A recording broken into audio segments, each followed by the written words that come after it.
Well, two things happen when you're aimless. First is you get anxious. And the reason you get anxious is because anxiety computes aimlessness. If you drop someone in the middle of a desert, the reason they're anxious is because it's not because they don't know which way to go. It's because there are way too many places to go. And that's aimlessness, is like every direction beckons. And your brain literally signals that with anxiety. If you don't have a goal, you have no positive emotion. You can have what you want in 5 years, but there's two conditions. You have to know what it is, and you have to aim at it. Take full responsibility for what happens to you. It's one of the highest forms of human maturity, accepting full responsibility. It's the day you know you've passed from childhood to adulthood, the day you accept full responsibility.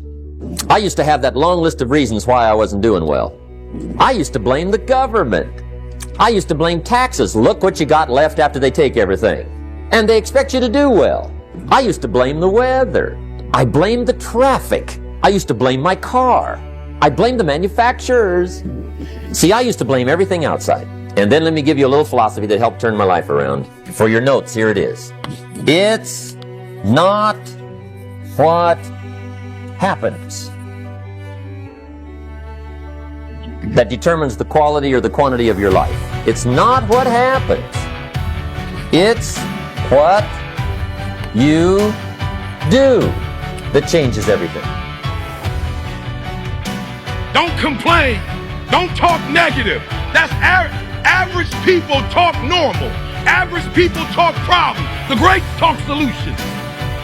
Average people use their time to whine and complain. Average people say it's their boss' fault, it's their mother's fault. I used to be average.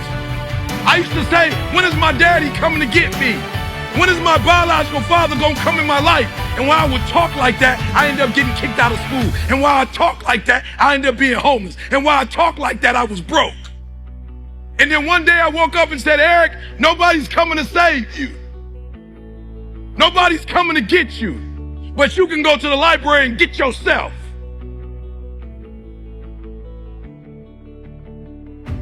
My mother used to say, birds of a feather flock together. If you run around with losers, you will end up a loser. It's necessary that you get the losers out of your life if you want to live your dream. It's necessary to know that everybody won't see it, that everybody won't join you, that everybody won't have the vision. It's necessary to know that a lot of people like to complain, but they don't want to do anything. Exactly it. But that's what people don't understand. I study the darkness. You find no fucking answers in the light. None. It's too happy. It's too nice. And we don't need to be taught how to live in happiness. That just comes naturally to us. Happy moments, but the dark times, man, you can't get there unless you put yourself there. Life, man. As I got older, we gotta study this shit, man. The only way we're gonna fucking get through this is if we study it. So every time I'm in a dark moment, and life's fucked up around me, whether it be physical or just life, I get in it, man, with a fucking pen and paper. I'm like, okay, this fucking sucks. I can feel like I'm fucking losing my shit, but let's fucking study this. Let's come out of this motherfucker a genius.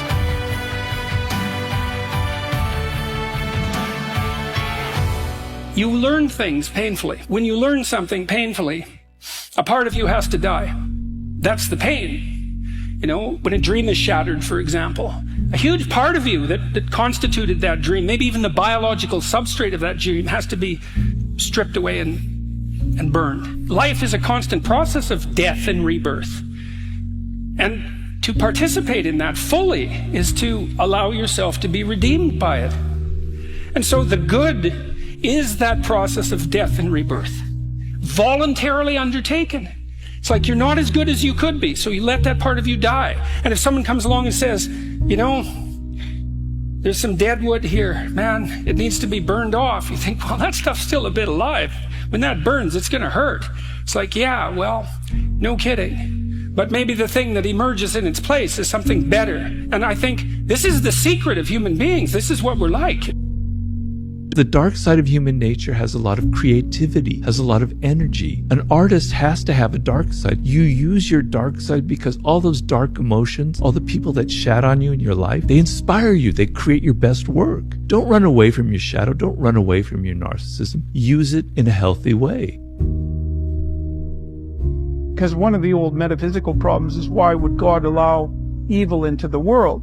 Think, well, maybe God didn't allow evil into the world. Maybe God allowed the possibility of evil into the world. That's different. And maybe the world with the possibility of evil is actually a better world than the world without the possibility of evil. It's something like that, in that maybe a man is better when he's a dangerous man who's being good than he would be if he was just a good man who wasn't capable of being dangerous. And I believe that, because the best men that I've ever met are very dangerous men. You don't mess with them.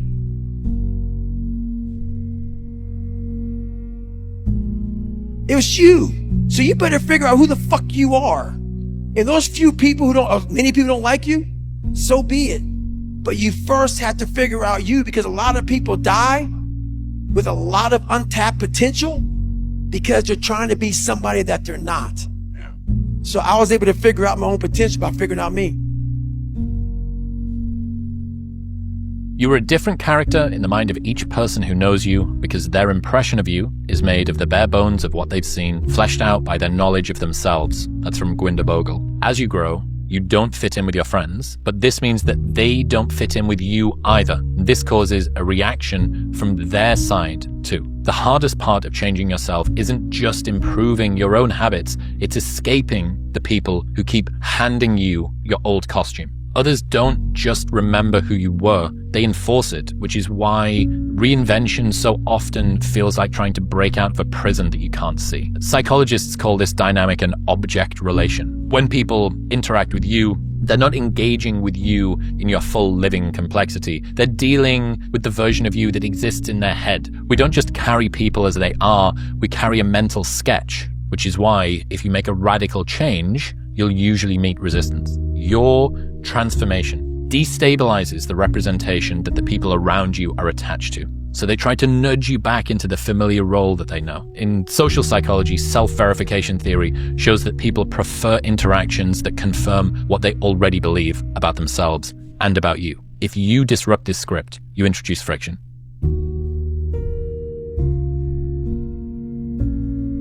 If you want to know something about yourself, sit on your bed one night and say to yourself, you got to mean this, like you got to be desperate. This is no game, this. My life is not everything I want it to be, and perhaps it's not everything that I need it to be. And by need, I mean my life is so unbearable that the suffering that's attendant upon that is make me nihilistic, cynical, bitter, resentful, and unable to have a good relationship, prone to punish people for their virtues because of my jealousy, driving the proclivity to see evil everywhere except within my own heart. Like, these are problems, man. You ask yourself, you sit on the bed and say, okay, man, I'm ready to learn something. Like, what's one thing I'm doing wrong that I know I'm doing wrong, that I could fix, that I would fix? It's like, you meditate on that, you'll get an answer. And it won't be one you want, but it'll be the necessary one. Let me get so familiar with them that I don't go unconscious. Okay, I got that down. Now, what thoughts do I want to fire and wire in my brain? And if a belief is a thought that you keep thinking over and over again, with intention and with attention, you'll switch on that prefrontal cortex and assign meaning to the act and start installing new circuits in your brain. If you keep doing it over and over again, it becomes more hardwired, it becomes more automatic, and now you're installing a new belief that you are worthy of love. And now you must act. Without action, knowledge is nothing but smoke. But when acted upon, it becomes fire. I become the man I declare because I speak it until I believe it, and I believe it until I live it. This is the beginning of a new mind, a new voice, a new man. Thoughts on fear? Fear is my friend. I love fear. Fear allows me to reach my highest potential. The fear of failing is an illusion. Yeah. Fear is an illusion, but we have to have desire. We have to have something that pushes us. Fear pushes us. Teach you the real life, how it really is. The reason why you're a loser, and the reason why you're not fucking making it, and the reason why you're trying to go to all these, I go to all these fucking conventions, speak all the fucking time. I look in the fucking audience, these people sign up fucking every year to go to convention. thinking they're going to learn something fucking different. No. You're lazy. You know exactly what to do. Exactly what to do. Because even me, in my state of, I can't read and write, I knew exactly what to do. It just sucks doing it. It sucks to do it. It sucks to wake up every morning of your life and say, God, man, I'm not smart. So guess what I gotta do? I gotta study the same shit that I got one of the highest scores in the nation on, and do it again, do it again, do it again. It's not just there. It's not just there permanently for me. Life is difficult and that there's a lot of suffering in it, and that you have to learn how to conduct yourself in the face of that. The problem with the pursuit of happiness is that when life storms come along, happiness disappears, and then you're left with nothing. And so you need to pursue something that's deeper than happiness.